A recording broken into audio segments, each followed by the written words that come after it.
पूर्व गृहमन्त्री रवि लामिछानेले प्राप्त गरे नेपालको नागरिकता। रवि लामिछानेको नेपाली नागरिकता पुनः कायम। रवि लामिछानेलाई सभापति बनाउन राष्ट्रिय स्वतन्त्र पार्टीले बोलायो केन्द्रीय समितिको बैठक।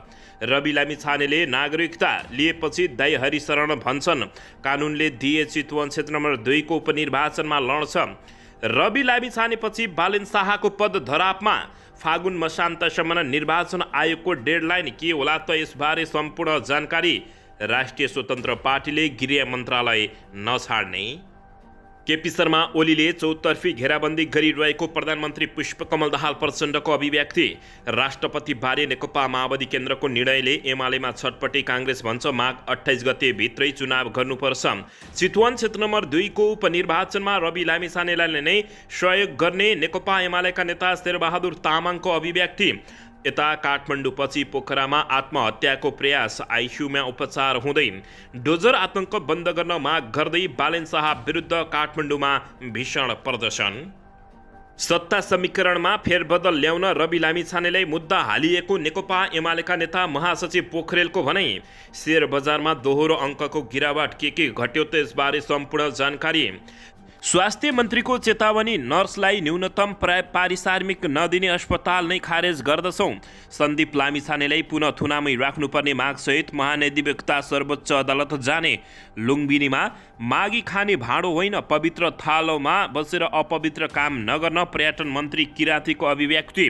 गुल्मीमा हातखुट्टा बाँधिएको अवस्थामा महिलाको शव फेला र नर्सहरूलाई 10,000 रुपियाँमा काम लगाउने निजी क्षेत्रलाई कारबाही गर्ने स्वास्थ्य मन्त्रीको अभिव्यक्ति। यता रवि लामिछाने आजै गृह मन्त्री हुन सक्ने। रवि लामिछानेले प्राप्त गरे आफ्नै नागरिकता। अब हेर्नुहोस् पुरा समाचार। दर्शक महानुभावहरू नमस्कार। नेपाली न्युज टिभीको न्युज बुलेटिन खबरमा यहाँहरूलाई हार्दिक स्वागत छ। सदाझै आज पनि तपाईहरूमा देश तथा विदेशका महत्त्वपूर्ण समाचार अपडेटका साथ उपस्थित भइसकेका छौँ। दर्शक महानुभावहरू हामीलाई तपाईहरूले कहाँदेखि हेर्दै हुनुहुन्छ नेपाल भए जिल्ला र ठाउँको नाम लेख्नुहोला। यदि विदेशमा हुनुहुन्छ भने आफू रहेको देशको नाम पनि लेख्न नभुल्नुहोला र हाम्रो च्यानल नेपाली न्युज टिभीलाई अहिलेसम्म पनि सब्स्क्राइब गर्नुभएको छैन भने सब्स्क्राइब गर्नुहोला। साथै सँगै रहेको बेल आइकनलाई दबाउन पनि नभुल्नुहोला। आउनुहोस् दर्शक महानुभावहरू आजको मुख्य समाचारतर्फ लागौँ। दर्शकबिन रवि लामिछानेको नेपाली नागरिकता पुनः कायम भएको छ। रवि लामिछानेले पुनः नेपाली नागरिकताको प्रमाणपत्र लिएका छन्। उनको नेपाली नागरिकता पुनः कायम गरेको राष्ट्रिय स्वतन्त्र पार्टीका केन्द्रीय सदस्य दीपक बोहराले जानकारी दिएका छन्। अमेरिकी नागरिकता त्याग गरेको निस्ता जिल्ला प्रशासन कार्यालय काठमाडौँमा पेश गरेपछि पुनः नेपाली नागरिकता प्राप्त गरेको जानकारी प्राप्त भएको छ। शुक्रबार सर्वोच्च अदालतले रवि लामिछानेको सांसद पद खारेज गरिदिएको थियो। गृह मन्त्रालयको सामान्यमा रवि लामिछानेले पेश गरेको कागजातको आधारमा उनको पुनः नागरिकता लिने प्रक्रिया पूरा भएको प्रमुख जिल्ला अधिकारी घनश्याम उपाध्यायले जानकारी दिएका हुन्। अमेरिकाको नागरिकता लिएको समयमा पनि नेपालको नागरिकता त्याग नगरी पुनः नेपाल आएर पुरानै नागरिकता अनुसार काम कारबाही गरिरहेको भन्दै सर्वोच्च अदालतमा रिट परेको अवस्थामा गृहमन्त्री समेत रहेका रवि लामिछानेको त्यति बेला हार भएको थियो। तर यति बेला सबै नेपालीहरूले साथ दिएपछि पूर्व गृहमन्त्री रवि लामिछानेको जित भएसँगै उनले नेपाली नागरिकता प्राप्त गरेका छन्। यता राष्ट्रिय स्वतन्त्र पार्टीको केन्द्रीय समिति बैठक केही बेरमै बस्ने भएको छ। समसामयिक विषयमा धारणा बनाउन राष्ट्रिय स्वतन्त्र पार्टीको केन्द्रीय समितिको बैठक बस्न लागेको हो। बैठकबाट लामिछानेलाई पार्टी सभापति बनाउने तयारी रहेको छ। उनको नागरिकता प्राप्त भएमा लामिछानेलाई सभापति बनाइने केन्द्रीय समितिको तयारी भएको बताइएको हो। राष्ट्रिय स्वतन्त्र पार्टीका प्रवक्ता मुकुल ढकालले पार्टी सभापति नागरिकता विवादमा मुछिएपछि त्यसपछिको धारणा बनाउन पार्टीको बैठक बस्न लागेको बताएका छन्। नागरिकता विवादमा आएपछि लामिछानेले गृह मन्त्रालयबाट राजीनामा दिएका हुन्। गृहमन्त्रीको जिम्मेवारी प्रधानमन्त्री पुष्पकमल दाहाल प्रचण्डलाई दिइएको छ। शुक्रबार सर्वोच्च अदालतले लामिछानेको नागरिकता अवैध भएको ठहर गरेको थियो। सर्वोच्च अदालतको आदेशपछि लामिछानेको सांसद र मन्त्रीपद दुवै गुमेको छ। लामिछाने गत 11 पुसमा उपप्रधान तथा गृहमन्त्रीमा नियुक्त भएका थिए। नागरिकता विवादमा आएपछि उपप्रधान एवं गृहमन्त्री रवि लामिछानेले पदबाट राजीनामा दिएका हुन्। कायम मुकाम न्यायाधीश हरिकृष्ण कार्की, न्यायाधीश विश्व प्रसाद श्रेष्ठ, ईश्वरी प्रसाद खतिवडा, आनन्द मोहन भट्टराई र अनिल कुमार सिन्हाको संवैधानिक इजलासले रवि लामिछानेको नागरिकता सम्बन्धी फैसला गरेको हो। दर्शकबिन, लामिछानेको नागरिकतामाथि प्रश्न उठाउँदै अधिवक्ता रविराज बस्यौला र युवराज पौडेलले सर्वोच्च अदालतमा रिट दिएका थिए। मङ्सिर 4 सम्पन्न निर्वाचनमा लामिछानेले चितवन 2बाट प्रतिनिधि सभा सदस्य निर्वाचित भएका हुन्। दर्शकबिन, यसैबीच रवि लामिछानेको पछि बालेनको पद धरापमा परेको बताइएको छ। दर्शकबिन, फागुन मसान्तसम्म निर्वाचन आयोगले डेडलाइन दिएपछि काठमाडौँका मेयर बालेन्द्र शाहको पद धरापमा परेको छ। सर्वोच्च अदालतले नागरिकता प्रकरणमा उपप्रधान तथा गृहमन्त्री रवि लामिछानेको विपक्षमा फैसला गरेपछि काठमाडौँ महानगरपालिकाका मेयर बालेन्द्र शाहले निर्वाचन आयोगलाई बुझाउनुपर्ने जरिमानाको विषय पनि चर्चामा आएको छ। निर्वाचन आयोगले बालेन्द्र शाहलाई पद जोगाउन फागुन मसान्तसम्म डेडलाइन दिएको छ। निर्वाचन आयोगका प्रवक्ता शालिग्राम शर्मा पौडेलले भदौ मसान्तमा जरिमानाको निर्णय भएकाले फागुन मसान्तसम्म जरिमाना नतिरे कारबाही हुने जानकारी दिएका छन्। प्रवक्ता पौडेलले भने निर्वाचन खर्च समयमा नबुझाएपछि तोकिएको जरिमाना 6 महिनाभित्र बुझाउनु पर्ने कानुनी व्यवस्था रहेको छ। उहाँले बालेनले फागुन मसान्तभित्र जरिमाना जसरी पनि तिरिसक्नुपर्ने हुन्छ, अधिकांशले बुझाउनु भएको छ, उहाँले बुझाउनु भएको छैन। उहाँले फागुन मसान्तभित्र बुझाउनु भएन भने पद खारेज हुन्छ। उनले भने पद खारेज भएपछि उपनिर्वाचन हुन्छ होला भनेर अभिव्यक्ति दिएका छन्। पौडेलका अनुसार निर्वाचन आयोगको ऐनको दफा 26 को उपदफा 1 अनुसार निर्वाचनको परिणाम सार्वजनिक भएको 1 महिनाभित्र आयोगले तोकेको ढाँचामा निर्वाचन कार्यालयमा खर्च विवरण बुझाउनुपर्छ। शाहले निर्वाचनपछि सामाजिक सञ्जालमा भने खर्च विवरण सार्वजनिक गरेका थिए। शाहले फेसबुकमा 3,94,000 खर्च भएको उल्लेख गरेका थिए। रवि लामिछानेपछि मेयर बालेन्द्र शाहको पद पनि धरापमा भएको खबर प्राप्त भएको छ। दर्शकबिन, यसैबीच यता राष्ट्रिय स्वतन्त्र पार्टीले गृह मन्त्रालय नछोड्ने बताएको छ। राष्ट्रिय स्वतन्त्र पार्टी रासपाले गृह मन्त्रालय आफ्नो नै हुने दाबी गरेको छ। सर्वोच्च अदालतले 13 माघमा नागरिकता विवादमा रवि लामिछानेको सांसद पद खारेज गरेसँगै उनको गृह मन्त्री पद पनि गुमेको थियो। रवि लामिछानेले पद गुमाए पनि गृह मन्त्रालय आफूहरूको भागमा परेको हुँदा दाबी कायमै रहने राष्ट्रिय स्वतन्त्र पार्टीले बताएको छ। रासपाले भागभण्डमा गृह मन्त्रालय पाएको बताउँदै राष्ट्रिय स्वतन्त्र पार्टीका प्रवक्ता मुकुल ढकालले त्यो मन्त्रालय हाम्रो पार्टीले पाएको हो, त्यसकारण हाम्रो गृह मन्त्रालयमा दाबी रहने बताएका छन्। गृह मन्त्रीमा राष्ट्रिय स्वतन्त्र पार्टीले कसलाई पठाउने भनेर तय गरिसकेको छैन। गृह मन्त्रालयमा हाम्रो दाबी रहन्छ, तर अहिले कसलाई पठाउने भन्ने विषयमा छलफल भइसकेको छैन। ढकालले भने यस विषयमा सत्तारूढ दल गठबन्धनका दलसँग पनि छलफल हुने बताएका छन्। त्यसो त गैर सांसदलाई पनि 6 महिनाका लागि मन्त्री बनाउन सकिने प्रावधान रहेको छ। मन्त्री बनाइएका गैर सांसद 6 महिनाभित्र सङ्घीय सांसदको सदस्य बन्न नसकेमा भने पद मुक्त हुने बताइएको छ। राष्ट्रिय स्वतन्त्र पार्टीका प्रमुख सचेतक सन्तोष परिवारले पनि गृह मन्त्रालयमा राष्ट्रिय स्वतन्त्र पार्टीको दाबी कायमै रहेको सुनाएका छन्। गृह मन्त्रालयमा हाम्रो पार्टीको दाबी कायमै छ। उनले भने यस विषयमा सत्तारूढ दल अरू दलसँग पनि छलफल हुने बताइएको छ। लामिछानेले नागरिकता लिइसकेपछि फेरि पार्टी सभापति बनाउने तयारी भइरहेको छ। लामिछानेलाई फेरि पार्टी सभापति बनाउन र गृह मन्त्रालयका बारेमा निर्णय गर्न राष्ट्रिय स्वतन्त्र पार्टीले केन्द्रीय समितिको बैठक डाकेको बताइएको छ। दर्शक महानुभावहरू, पछिल्लो समय सत्यको जित भएको छ। दर्शकबिन, गृहमन्त्री रहेका पूर्व गृहमन्त्री रवि लामिछानेको जित भएको छ। यो खुसियालीमा तपाईँहरूले के भन्नुहुन्छ कमेन्ट बक्समा कमेन्ट गरिदिनुहोला।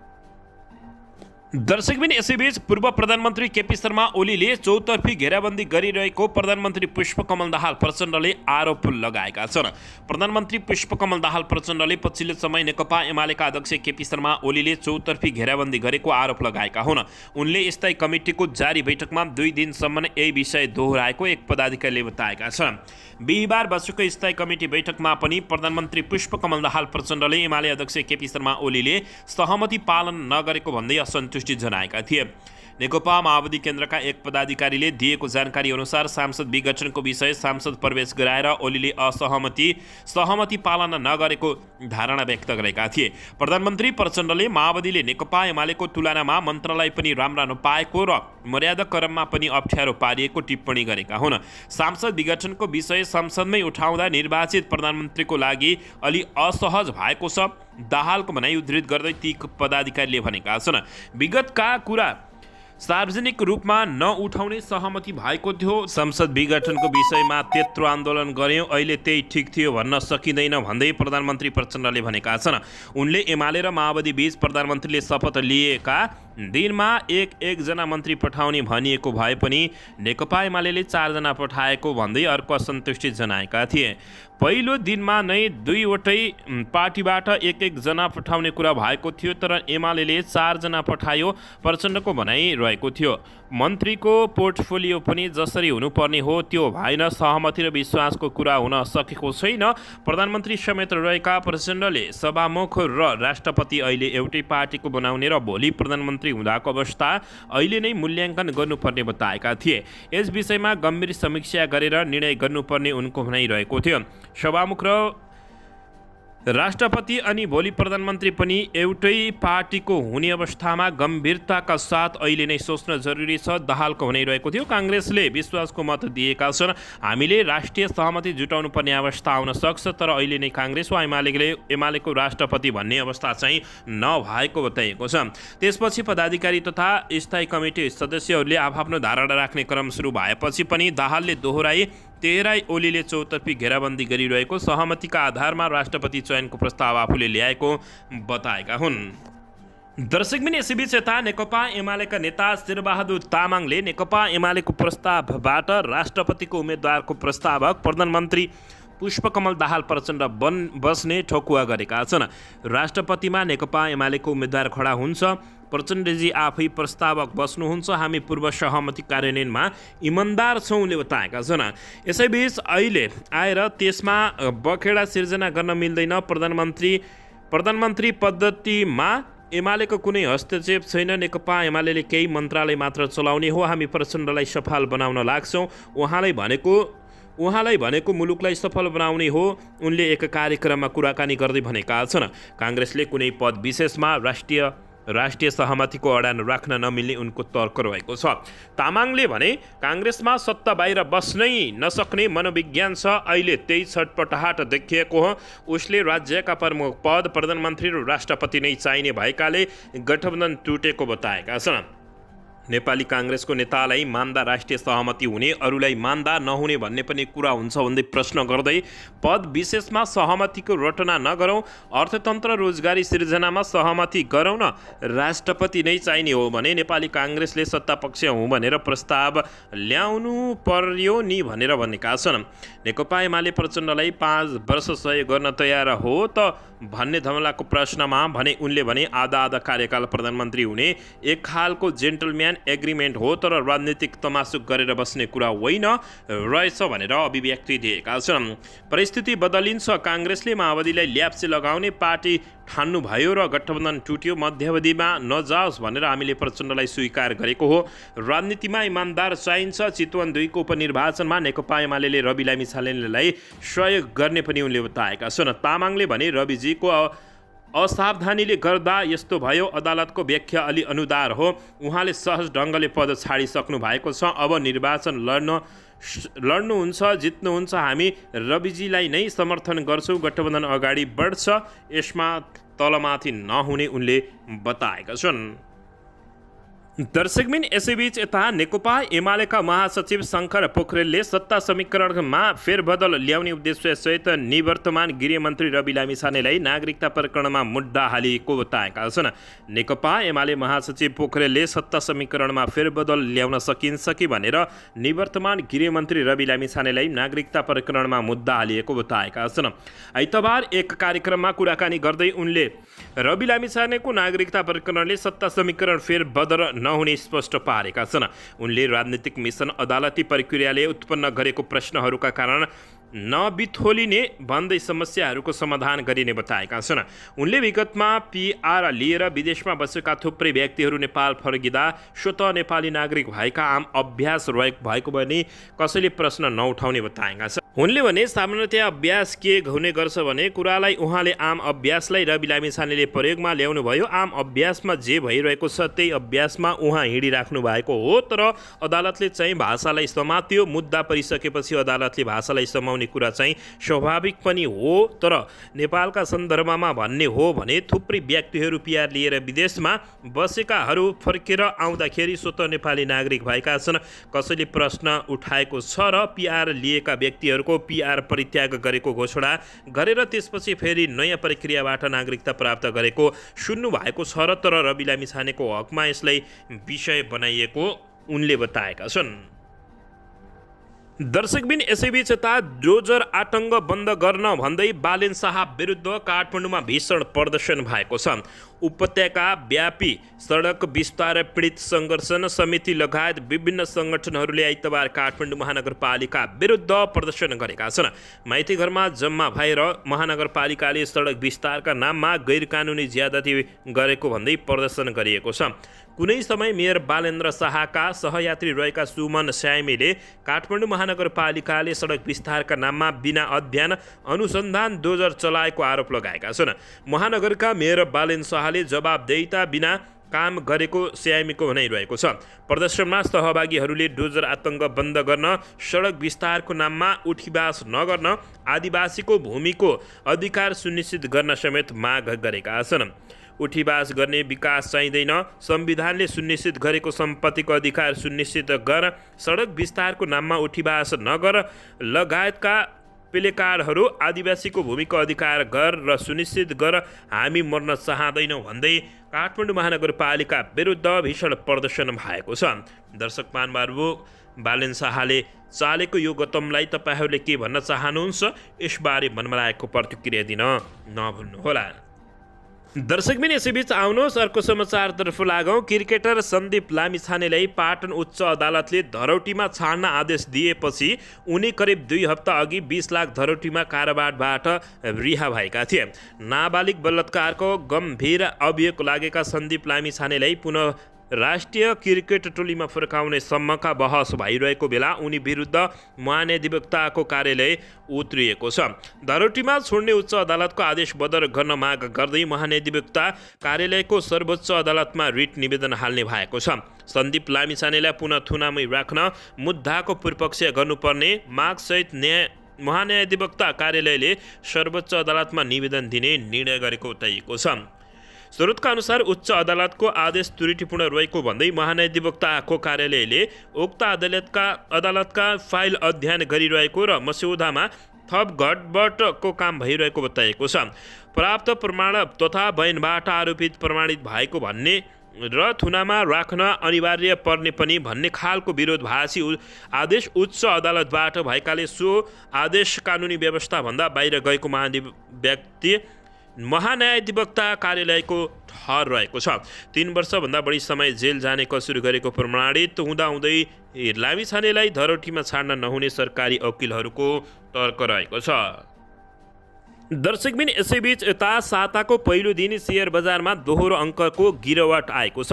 नेप्से परिसूचक 14.68 अङ्कले घटेर 2168 को बिन्दुमा कायम भएको छ। नेप्सेसँगै आज कारोबार रकम समेत घट्न पुगेको छ। नेप्सेमा सूचीकृत 267 कम्पनीको 82,76,751 किता सेयर किनबेच हुँदा 3 अर्ब 1,70,00,00,000 रुपियाँ माथिको कारोबार भएको छ।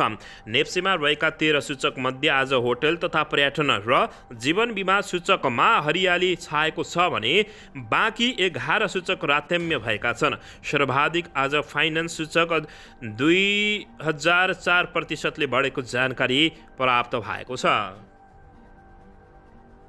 दर्शकबिन यसैबीच यता सांस्कृतिक पर्यटन तथा नागरिक उड्डयन मन्त्री सुदन किराँतीले लुम्बिनी विकासका कर्मचारीलाई क्यालेन्डर अनुसार कार्ययोजना बनाएर काम गर्न निर्देशन दिएका छन्। आइतबार लुम्बिनी विकास कोषले आयोजना गरेको सांस्कृतिक पर्यटन तथा नागरिक उड्डयन मन्त्री र राज्य मन्त्रीलाई स्वागत कार्यक्रममा बोल्दै मन्त्री किराँतीले लुम्बिनी विकास कोषले देखाएको कार्य प्रगतिको रिपोर्ट सन्तोषजनक नभएको भन्दै कोषका कर्मचारीलाई क्यालेन्डर अनुसार कार्ययोजना बनाएर काम गर्न समेत निर्देशन दिएका हुन्। उनले लुम्बिनी जस्तो पवित्र स्थलको काम इमानदारीताका साथ गर्न आग्रह गरेका छन्। मन्त्री किराँतीले लुम्बिनीको विकास गर्न कोषसँग बजेट कार्यक्रम हुँदाहुँदै कम काम नभएको भन्दै अब भने योजना अनुसारको काम चाहिने बताएका छन्। लुम्बिनी विकास कोषको रिपोर्टमा म सन्तोष छैन, मन्त्री भएर होइन लुम्बिनी विकास कोषको अध्यक्ष भएर बोल्दैछु। विश्व सम्पदा बौद्ध धाम मात्रै नभएर गौतम बुद्धको जन्मस्थल फोहोर छ भनेर चीनमा सुनेको थिएँ। लुम्बिनीमा गाईहरू ल्याएर चराइन्छ रे, त्यहाँ गाईको गोबर मात्रै छ भन्छन्। गौतम बुद्ध भगवान होइन भनेर भगवान फोहोरमा बस्नुहुन्छ उनले भनेका छन्। यति ठुलो जिम्मेवारीमा राज्यले पत्याएर लुम्बिनी विकास कोषमा काम गर्न पठाएको छ। लुम्बिनी विकास गर्न बजेट छ, कार्यक्रम छ, तर काम किन छैन भन्दै उनले प्रश्न समेत गरेका छन्। दर्शकबिन यसैबीच यता स्वास्थ्य तथा जनसङ्ख्या मन्त्री पदम गिरीले नर्सहरूलाई न्यूनतम पारिश्रमिक पनि नदिने निजी क्षेत्रका अस्पतालहरूका स्वास्थ्य संस्थाहरूमाथि कडा कारबाही गर्ने चेतावनी दिएका छन्। न्यूनतम पारिश्रमिक पनि नदिई नर्सहरूलाई काममा लगाउने कुरा मान्य नहुने उल्लेख गर्दै मन्त्री गिरीले त्यस्ता निजी क्षेत्रका अस्पताल वा स्वास्थ्य संस्थाहरूमाथि अनुगमन गरी तथ्य र प्रमाणको आधारमा कारबाही हुने बताएका छन्। आइतबार काठमाडौँमा आयोजित नेपाल नर्सिङ सङ्घको 61औं वार्षिक उत्सव कार्यक्रममा उनले आफूले मासिक 8-10 हजारमा पनि निजी क्षेत्रमा नर्सहरूले काम गर्नुपर्ने कहानी लाग्दो अवस्था सुनेको भन्दै तथ्य र प्रमाण जुटाउनका लागि मन्त्रालयले निजी क्षेत्रका सबै अस्पताल र स्वास्थ्य संस्थाहरूमा तत्काल अनुगमन गर्ने घोषणा गरेका छन्। मन्त्री गिरीले नर्सहरूको श्रम शोषण गर्ने, अस्पताल सहितका स्वास्थ्य संस्थाहरूको नवीकरण नगर्नेदेखि लिएर संस्था नै खारेज गर्ने सरकार बाध्य हुने समेत चेतावनी दिएका छन्। दर्शक महानुभावहरू, पछिल्लो समय नेपालमा भ्रष्टाचारहरू दिनानुदिन बढिरहेको छ। यसबारे तपाईँहरू के भन्नुहुन्छ? मनमा लागेको प्रतिक्रिया दिन नभुल्नुहोला।